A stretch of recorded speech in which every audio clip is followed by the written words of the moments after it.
வணக்கம். இந்த 9 முக ருத்ராட்சம். இந்த 9 முக ருத்ராட்சம் யாருக்கு மிக ஏற்புடையது? இது பொதுவா எல்லா ராசிக்காரர்களும் அணியலாம். இருந்தாலும் கூட யாரெல்லாம் பைரவர் வழிபாட்டில் இருக்கிறீங்களோ, அல்லது நீங்க உங்க வீட்டில் இருக்கக்கூடிய பைரவருடைய படத்துக்கு முன்னால நீங்க வைக்கணும்னு நினைக்கிறீங்களோ, இந்த ருத்ராட்சம் நல்லது. 9 முக ருத்ராட்சம்.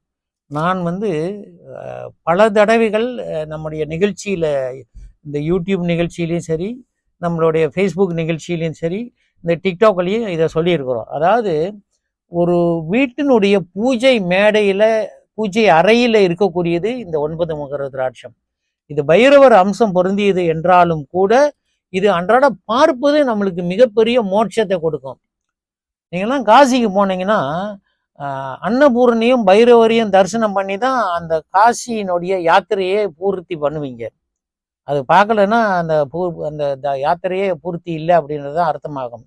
யார் இந்த பைரவர் அப்படின்னா, நம்மளுடைய ஆன்மாக்களை பாதுகாக்கக்கூடியவர் இந்த பைரவர் அப்படின்னு சொல்லக்கூடியது.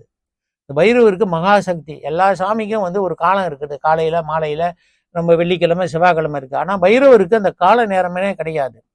காலத்தை வென்றவர் பைரவர் அப்படின்னு சொல்லுவாங்க.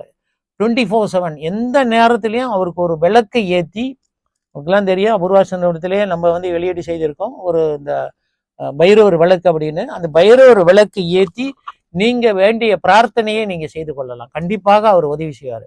அந்த மாதிரி பைரவர் வழிபாடு செய்யக்கூடியவங்க ஒரு ருத்ராட்சம் வைக்கலாம். அல்லது எல்லார் வீடுகள்லையும் இந்த பூஜை மேடையில ஒரு ருத்ராட்சம் இருப்பது உங்களுடைய ஆன்மாவுக்கு மிக சிறந்த பலம். வீட்டினுடைய காவலுக்கு அது ஒரு பெரிய பலம்.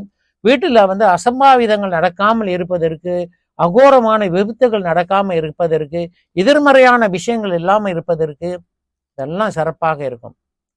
நன்றி.